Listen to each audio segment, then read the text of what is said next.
By the way, close your ears, guys. But ladies, no one told me that after 40, the breasts just sort of start moving into your armpits. I mean, I'm like, seriously? Did you push record?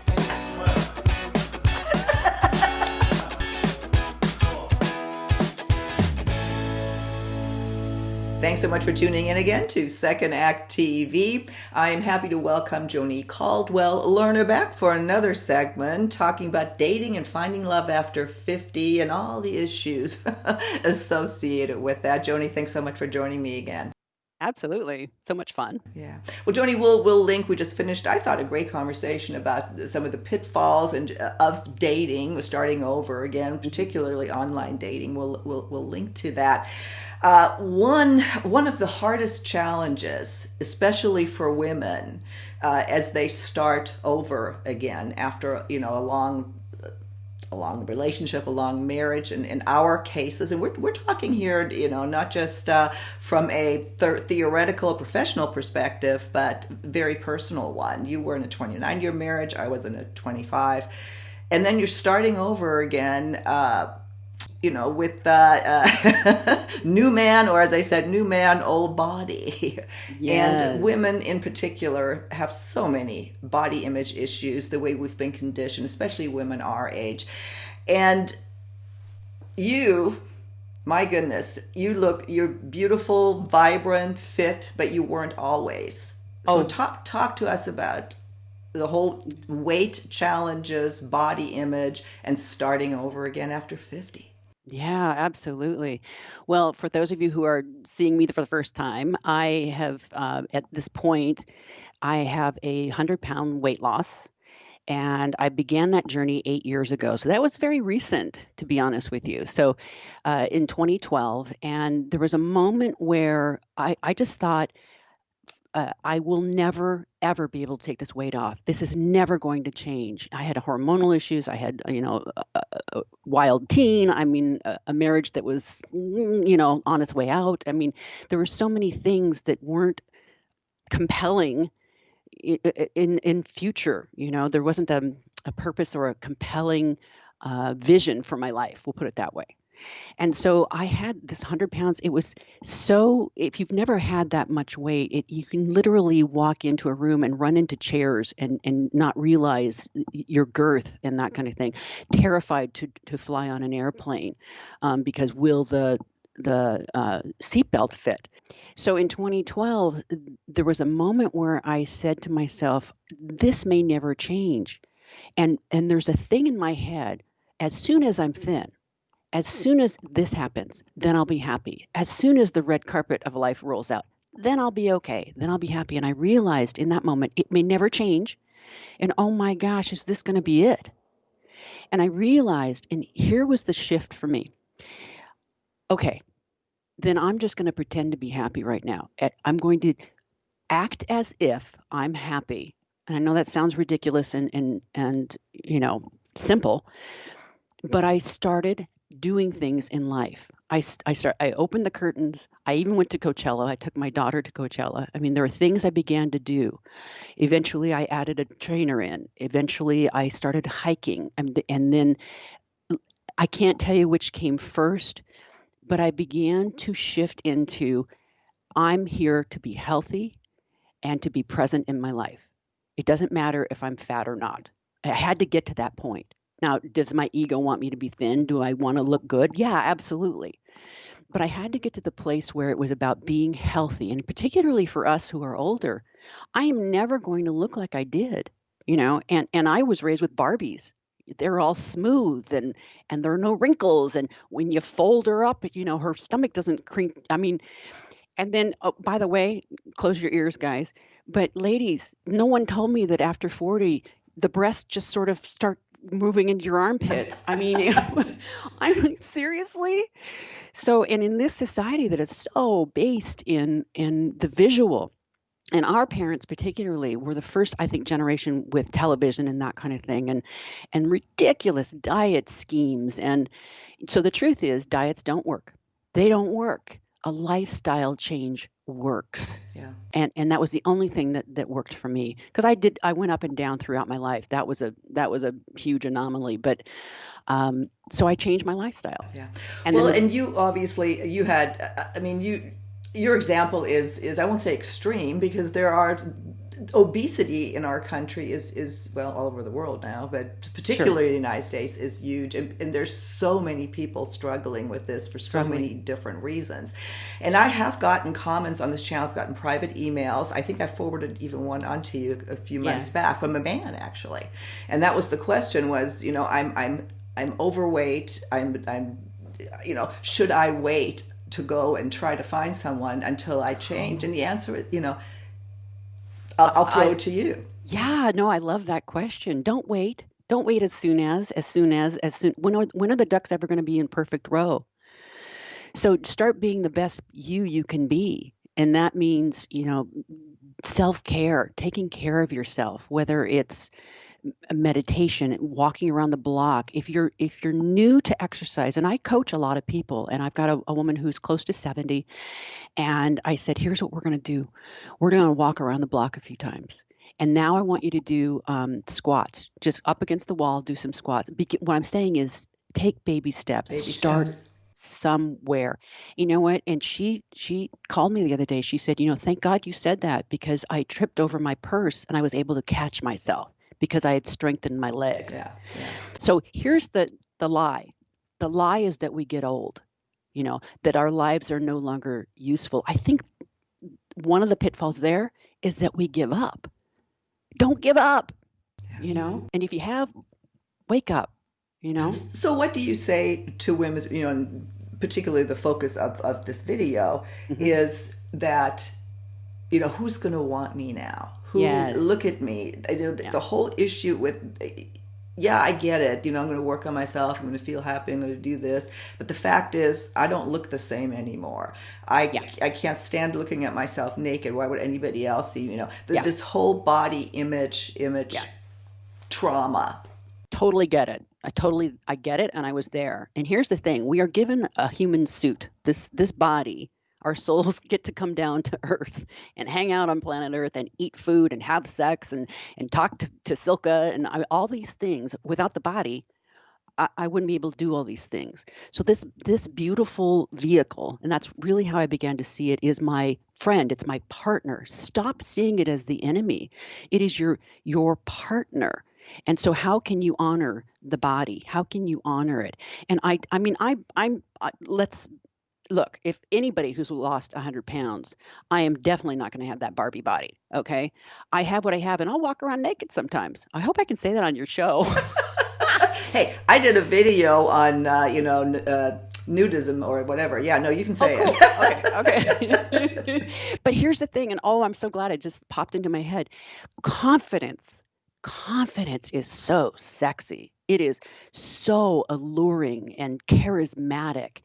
And so I'm confident, but it took me years to grow up to that, to jump off of waterfalls, to start spinning classes. I'd never done that before in my life. I started kickboxing. I know I sound ridiculous. And you don't have to do those extreme things to really feel empowered. Okay. But I'll tell you, whether it's a man or a woman, self-confidence, knowing who you are, is the sexiest thing truly available. And men don't want you to look like, they want companionship. And if they're active sexually, they want a good sexual partner. You want a match, that kind of thing. I was terrified. I'm glad I thought of this too.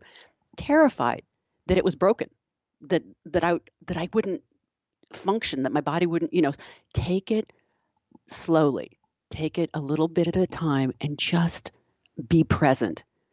Being in your body and being present in the moment is so powerful. Mm-hmm. And if we have been hating on our bodies or eating a lot, that kind of thing, we are disconnected from that body. But remember, it's your partner, it's your friend, it's your vehicle. Did that answer what you asked? No, it does. And then, of course, there's lots of people that really don't even need to lose. I mean, that look terrific and are total, beating themselves up every day. Yeah. And it's a big issue, and doing what I do with this channel, and we do have we have a large male audience. There is that tiny, a small amount where you get really ugly comments, and I can see, that's what women think, or some women who are not confident believe that this is what they're going to run into out there. And maybe you do, maybe you don't. If you run into somebody ugly, that's it. That's obviously not for you. When you say ugly comments, what do you Oh, clarify? that women after 50 are worthless. That they don't have anything to offer. Can I We can don't I want cuss? wrinkled up this and this and that. Can I cuss? Yeah, of course. Bullshit. Bullshit. And if they're saying those things, you don't want those people. Well, of course not. Yeah, Oh my but gosh. Now, the people who judge themselves as all those things will bring in a person who will judge them also. They'll get on the judging bandwagon. But a person who truly accepts themselves and loves themselves and knows that who they are as a human being is really the value, not the wrinkle. When they know that, that's who they're going to attract in. yeah. I mean, it's I think one of the I find it interesting. Our conversations always kind of go all over the board. I like this. welcome. There's so many people out, men and women alike, that have just been so hurt and so jaded. And Yeah. every time I hear the all women are like this or all men are like this, that's when that there's something big wrong here, and that's something you would just want to stay away from. They haven't processed where they are, but for the most part, you're right. We are the ones that the confidence is repelling, not maybe an extra few pounds or a wrinkle or that sort of thing. There's an article I was going to link to. I think I sent it to you. It was a great story about. It was from a man. It said that I was dating this woman. I just thought she was terrific, and yeah, maybe she had a few extra pounds. So what, But it was when we first started getting intimate that she became so insecure that became incredibly unattractive. I thought that was it was interesting. There are so many pieces to what you're saying. Absolutely. And here, ladies, we dress for you. Like women dress for women. They don't dress for men. And men, we wear makeup for women too. Men don't really care about the makeup so much. They want your personality, your sense of humor, your love, but they also want you to feel confident and own yourself. And so sometimes that means, and for me, I'll be totally honest, 100 pounds down, it's a lot easier to do that. It just is, because I feel better about myself. I feel better in my body and that kind of thing. And this is something that I want to leave with your viewers. So I want to make sure I say it before we go off, is that every single thing that has ever happened to you, and every single person that has ever come into your life is there to teach you something. It is there for your benefit. It's not happening to you, because if you think that any of this is happening to you, you become a victim. Now you're not empowered, right? So you've got to figure out, okay, why am I bringing, this is the third narcissist, this happened to me. This is the third narcissist in a row. What am I supposed to learn?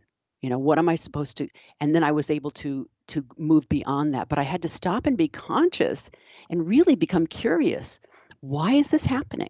What am I doing? Because it's never, ever, ever, ever about the other person.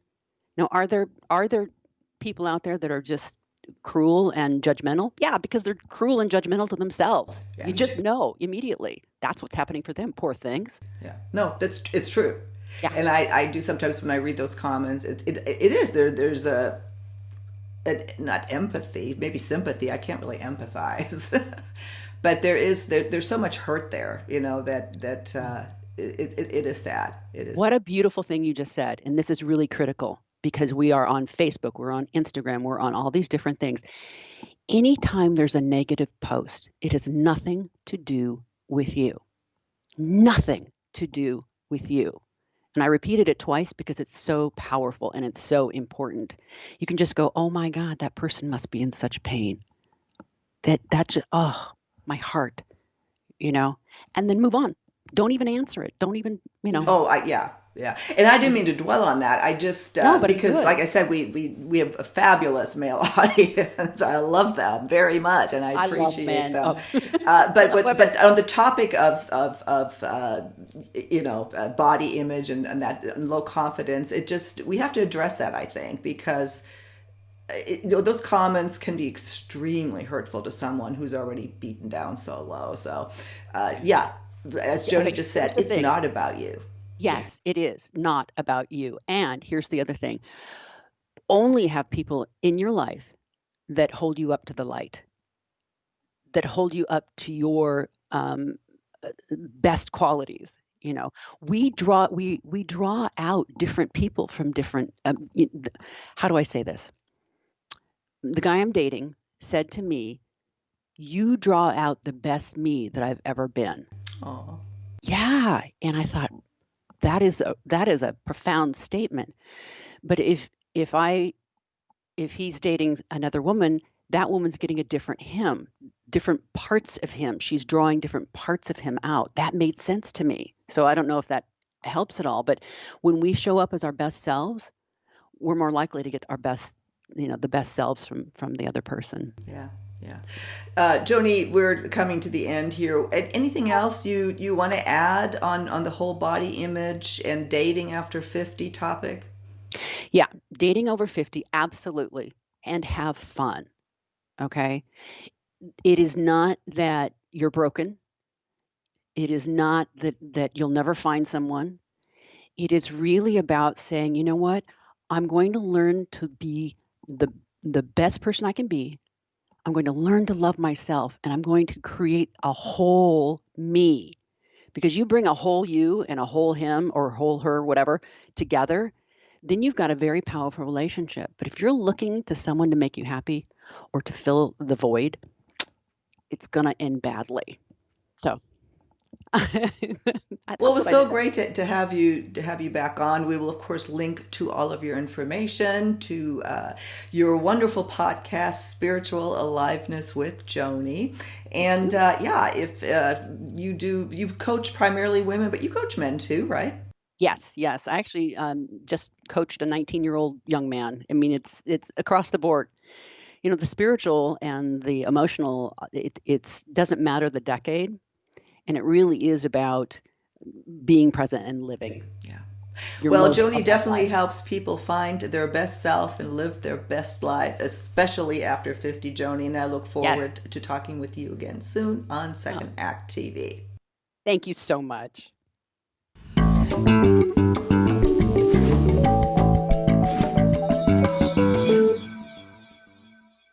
Please be sure to subscribe to our channel. The button is right over here.